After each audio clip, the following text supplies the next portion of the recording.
Hey Dunchbags, what's going on? It's Landon Remixes here, and Monstercat has released a new compilation, which of course means it's time for me to talk about it. If you're new here or don't typically watch anything outside my regular reviews, I don't usually do reviews of compilations. I think the format is a bit weird for that type of album, and it's especially weird for compilations that have 40 tracks like the mainline Monstercat compilations, so that's where Top 5 comes into play. Of course, I do give a brief overview of the compilations, but I do, more than anything, get to highlight some of my favorite cuts from the comps. But now with that out of the way, let's dig into Monstercat Uncaged Volume 6. This compilation is, of course, the 6th installment in Monstercat's Uncaged series, and the 3rd since Monstercat underwent a brand split in 2018, with most of the heavy-hitting EDM bangers landing on Monstercat Uncaged, and the more vibrant electro-pop tunes ending up on Monstercat Instinct. Of course, there are things that I like about both brands, but I'd say in general, Instinct is more geared toward my personal tastes, at least the kind of stuff that I enjoy in casual listening. Monstercat Uncaged is more the kind of stuff that I'd go to a club and DJ. The songs featured on Monstercat Uncaged tend to be a bit more formulaic, and that's not meant to be a bad thing, it's just the truth. I look forward to the respective compilation releases for totally different reasons, but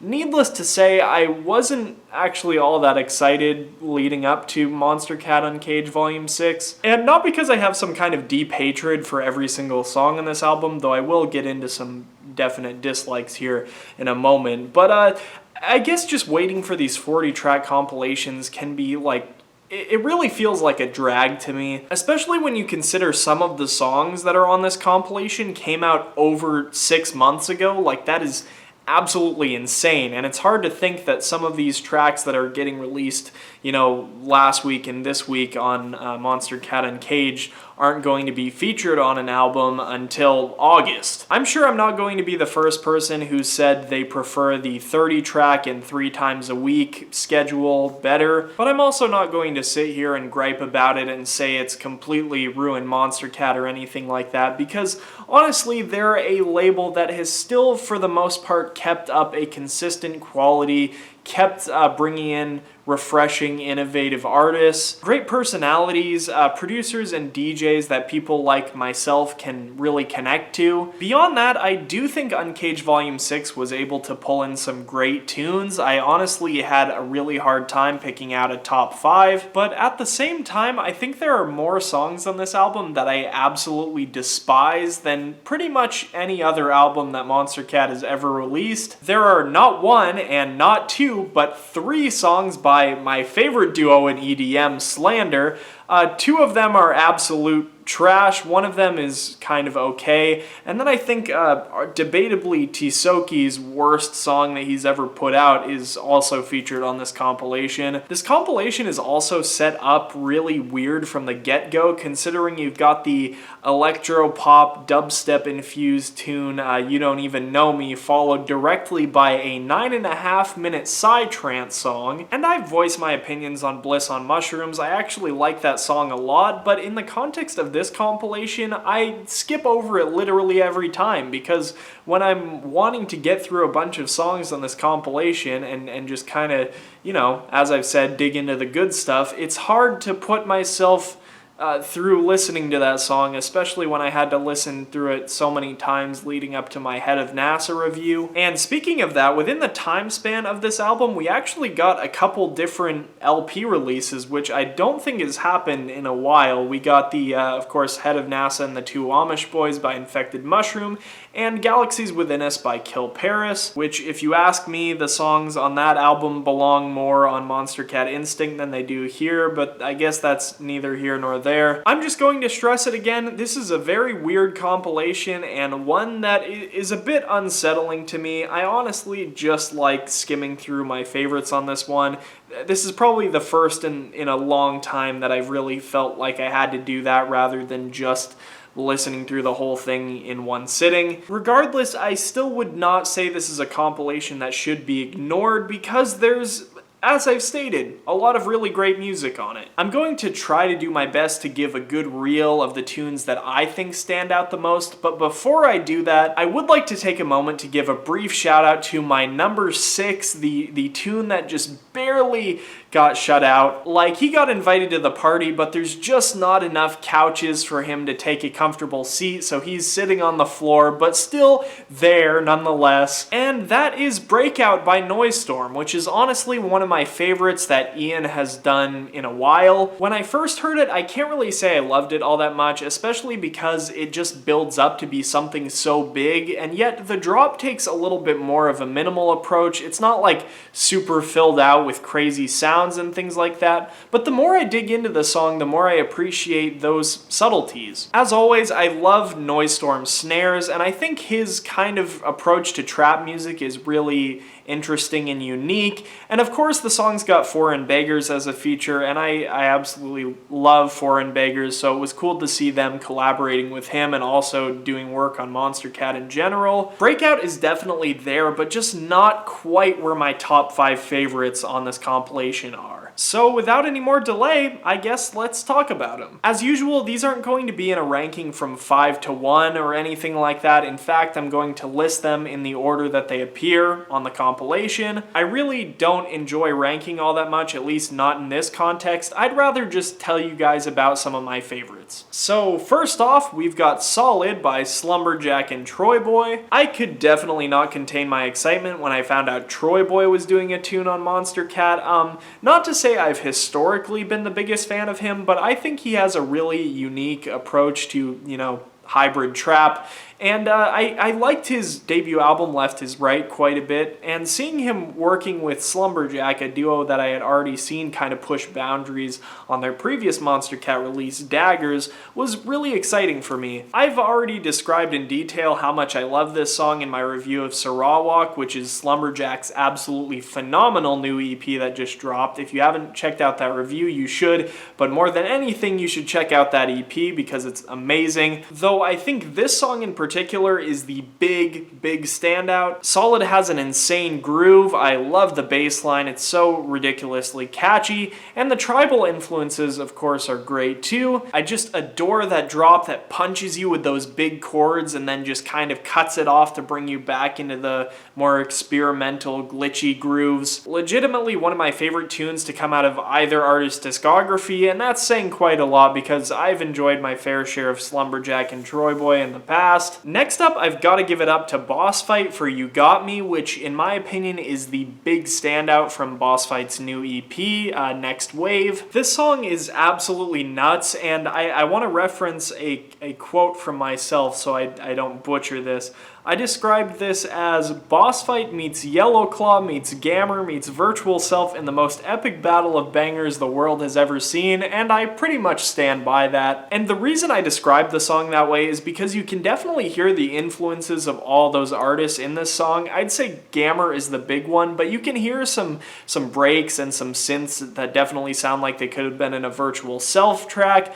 These hard trap screeches that sound like they could have been out of an old Yellow Claw tune. It is a very ambitious blend of styles, but somehow Bossfight manages to seamlessly weave them all together in a way that I think really only he could do. As I said though, more than anything, this seems to be Bossfight's kind of take on Gammer's current style, which kind of blends bro step with, psytrance or psycore or hard psy, whatever people are calling it these days. I think this song is legitimately one of the best uses of that style I have ever seen. It's just so insane to me because the song already gets you like ridiculously hyped up with that "it's about to drop" with that big like 4 on the floor hard sigh first drop, and then it flips it into like this double drop, which is like, I think for one, this is the first time I've ever heard like a original double drop kind of track where it's got essentially a bro step drop layered over a hard trap drop in that second section, and just the combination of those gets me so unbelievably amped. Like, if I ever hear this song live, I'm probably gonna accidentally snap my neck from headbanging too hard. I also love how Bossfight kind of flips the formula in the second drop where he uses the 2-step beat rather than the 4 on the floor,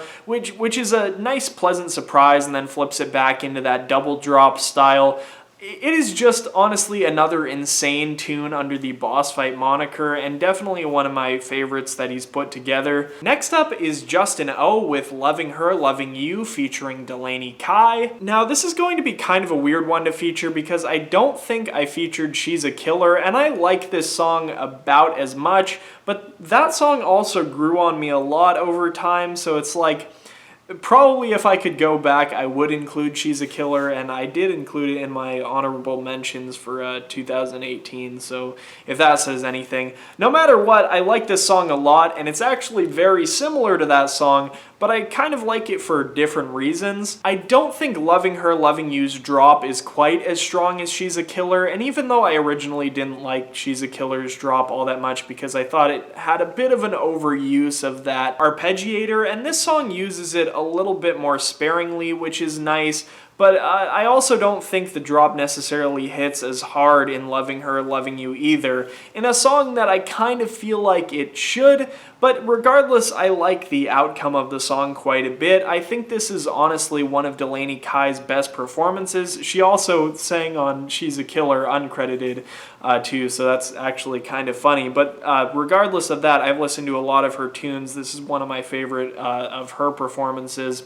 And I love the violins and the strings that are in the early sections of the song too. There is just so much in the off-drop sections of the song that I just absolutely adore, and that for me kind of sets it above She's a Killer because it's able to create that atmosphere and really bring me into the world of what these lyrics are trying to convey, the kind of story that Justin O is trying to put forward without actually, fully explaining everything in detail as of yet. And of course, I would have liked this song a bit more if it included some of that dialogue that's available in the music video. I think that would improve the listening experience quite a bit.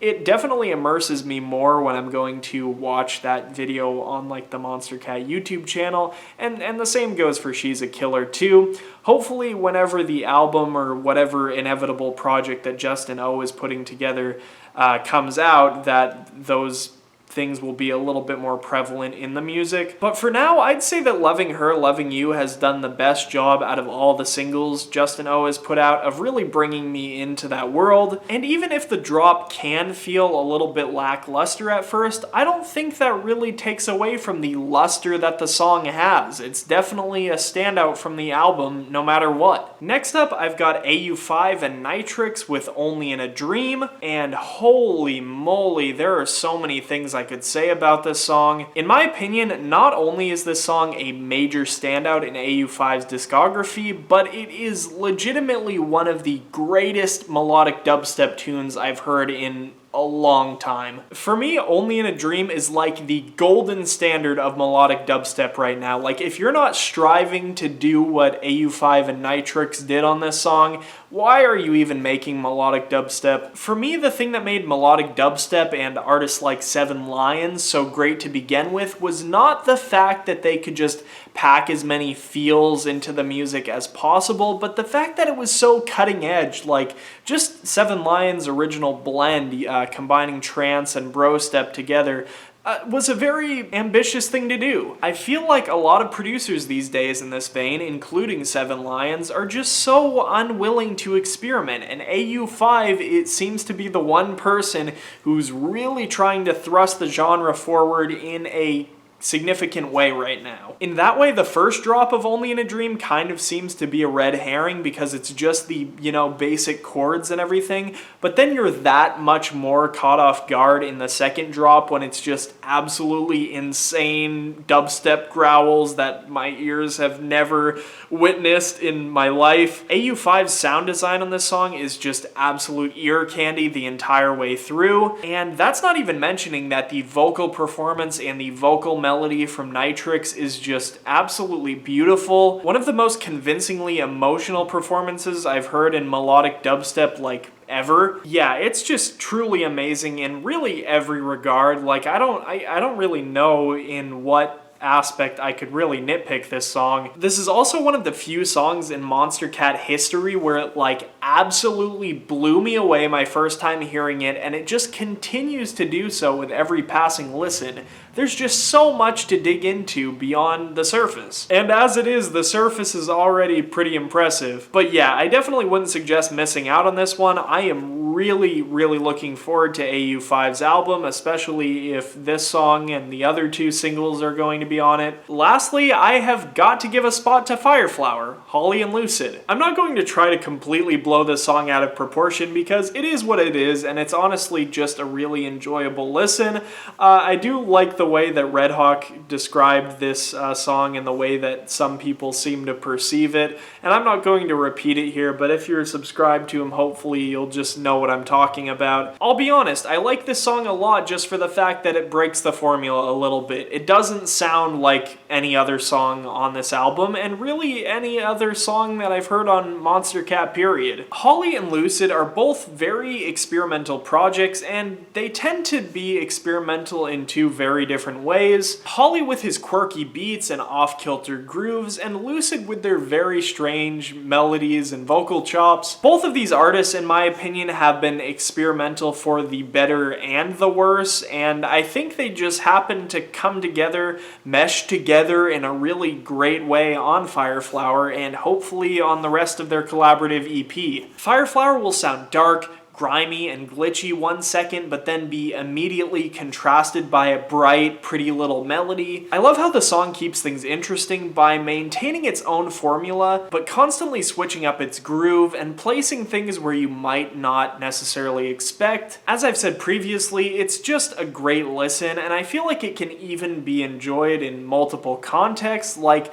I could get lost in the atmosphere of this song just giving it a casual listening session, but then I could also go to the club, and if I heard this song, I would probably go wild to it. It's just got that dichotomy that, in my opinion, kind of lets it work in both fields. As previously stated, I am really looking forward to Holly and Lucid's collab EP, and hopefully it's still happening considering it has literally been over 6 months since this song released. Please give us the EP. And with that being said, I think that's pretty much all I wanted to talk about in regards to Monstercat Uncaged Volume 6.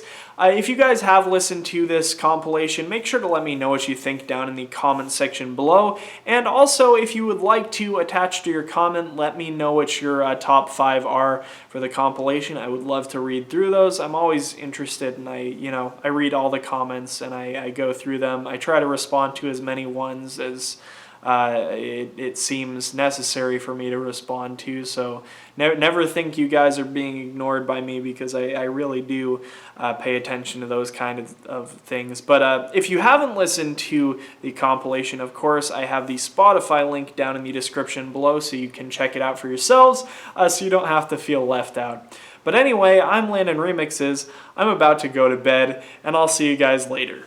Peace.